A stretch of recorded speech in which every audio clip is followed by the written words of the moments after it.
The other day I asked a business owner friend of mine what are the most important qualities they look for in a salesperson as a vendor. You'll never guess what they said. All I look for is two things from a salesperson that's wanting to sell me something. One, they need to be on time, which means early. And two, they need to do what they say they're going to do. Well, I asked the business owner about other qualities that the top salespeople have.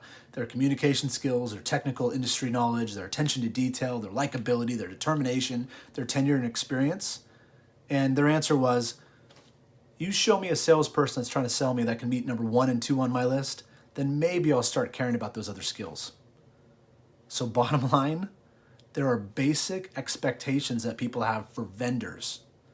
And we are being quietly evaluated on these every single day.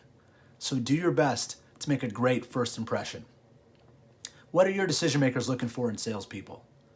If you don't know, why not ask them?